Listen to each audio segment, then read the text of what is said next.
पती, त्याचं घर सांभाळणं, प्रबोधनकारांची सून म्हणून त्यांना सांभाळणं, हे सगळं कसं काय होतं, काय झालं काही कळत नाही. आणि मग म्हणजे मी तुम्हाला सांगत होतो की अनेक जण आजही भेटतात आणि म्हणतात की बाळासाहेब आणि प्रबोधनकार म्हणजे काय हो, घरी तुमच्या काय कसं वातावरण होतं. म्हटलं तुम्हाला कल्पना नाही की प्रत्यक्षात हा माणूस कसा होता. राज मगाशी जे बोलताना सांगत होता, घरामध्ये आजोबा आणि वडील आणि आम्ही मुलं आणि नातवंड असंच ते नातं होतं.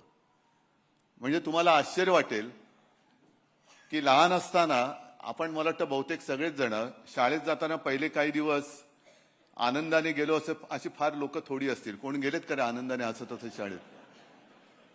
कोणीच वाटत नाही. म्हणजे आता हसता म्हणजे कोणीच गेलेलं नाही. आणि मी पण तसाच होतो.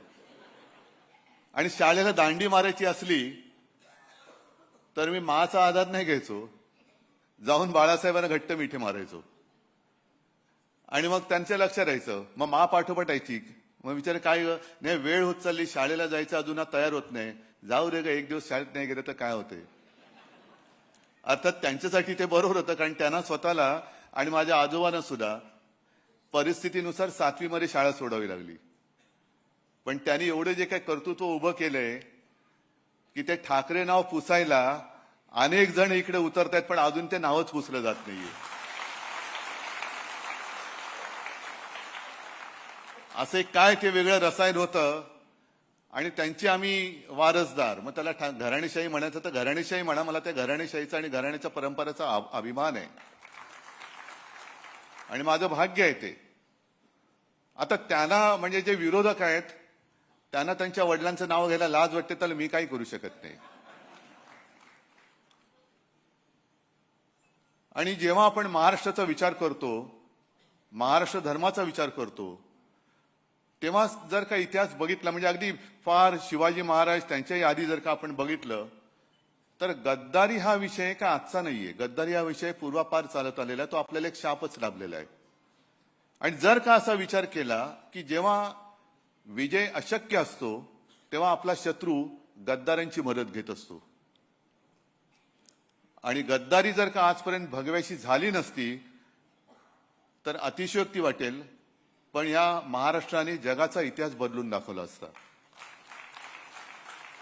वाईट कसलं वाटतं की आपल्यामध्ये ती एक म्हण आहे. आणि त्या म्हणीची पहिली गोष्ट तुम्हाला सांगतो की एक मोठं वृक्ष असतो, मोठं झाड असतं, किती वर्षाचं असेल, म्हणजे असं जसं शिवसेना यावर्षी 60 वर्षाची होईल. 60 वर्षाचं झाड सुद्धा फार मोठं असतं. एक मोठं झाड असतं जंगलामध्ये. अनेक वर्ष, अनेक पिढ्या त्याच्यावरती पक्षी घरटी करत असतात. त्या पक्ष्यांच्या अनेक पिढ्या त्या झाडाच्या अंगा खांद्यावरती जन्माला आलेल्या असतात, मोठ्या झालेल्या असतात. अनेक काही प्राणी असतात, काही साप पण असतात, खारी असतात. आणि एक दिवस असं येतो की हल्ली जे काय चाललंय ना, अचानक जंगलाच्या इकडे विकास, खाण, तसं खाणीचं कॉन्ट्रॅक्ट निघतं. आणि तो कॉन्ट्रॅक्टर येतो आणि कुऱ्हाडीनी त्याच्या मुळावरती घाव घालायला लागतो. कारण ते झाड मध्ये येते, ते झाड जोपर्यंत आहे तोपर्यंत त्याची खाण नाही होऊ शकत. आणि तो मुळावरती घाव घालायला लागल्यानंतर संपूर्ण त्या झाडावरचे पशुपक्षी थरारून उठतात. अरे बापरे, आता काय होणार आणि आपलं काय होणार, यापेक्षा या झाडाला किती वेदना होत असतील. मग त्यातले काही पक्षी त्या झाडाशी संवाद करतात की अरे दादा, तुला खूप वाईट वाटत असेल ना, यातना होत असतील ना रे. ते झाड म्हणते यातना होत आहेत, ते घाव बसत आहेत, त्याच्या यातन्या वेगळ्या आहेत. पण हा जो कॉन्ट्रॅक्टर, हा जो व्यापारी आलेला आहे, व्यापारी, तो ज्या कुऱ्हाडीने माझ्या मुळावरती घाव घालतो त्या कुऱ्हाडीचा दांडा सुद्धा माझ्या लाकडापासून बनवला गेलाय, त्याचं जास्त दुःख होते. ते कुऱ्हाडीचा दांडा, गोतास काळ, हे असे सगळे कुऱ्हाडीचे दांडे, आपलेच दांडे आपल्या मुळावरती घाव घालण्यासाठी हे दोन व्यापारी वापरतायत. काय आपल्याला राग येतोय? नाही येते.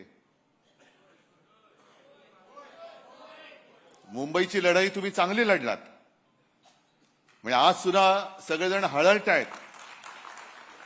सगळ्या जणांनी आजही मला आणि आपल्याला सगळ्यांना ज्या प्रतिक्रिया येत आहेत, देश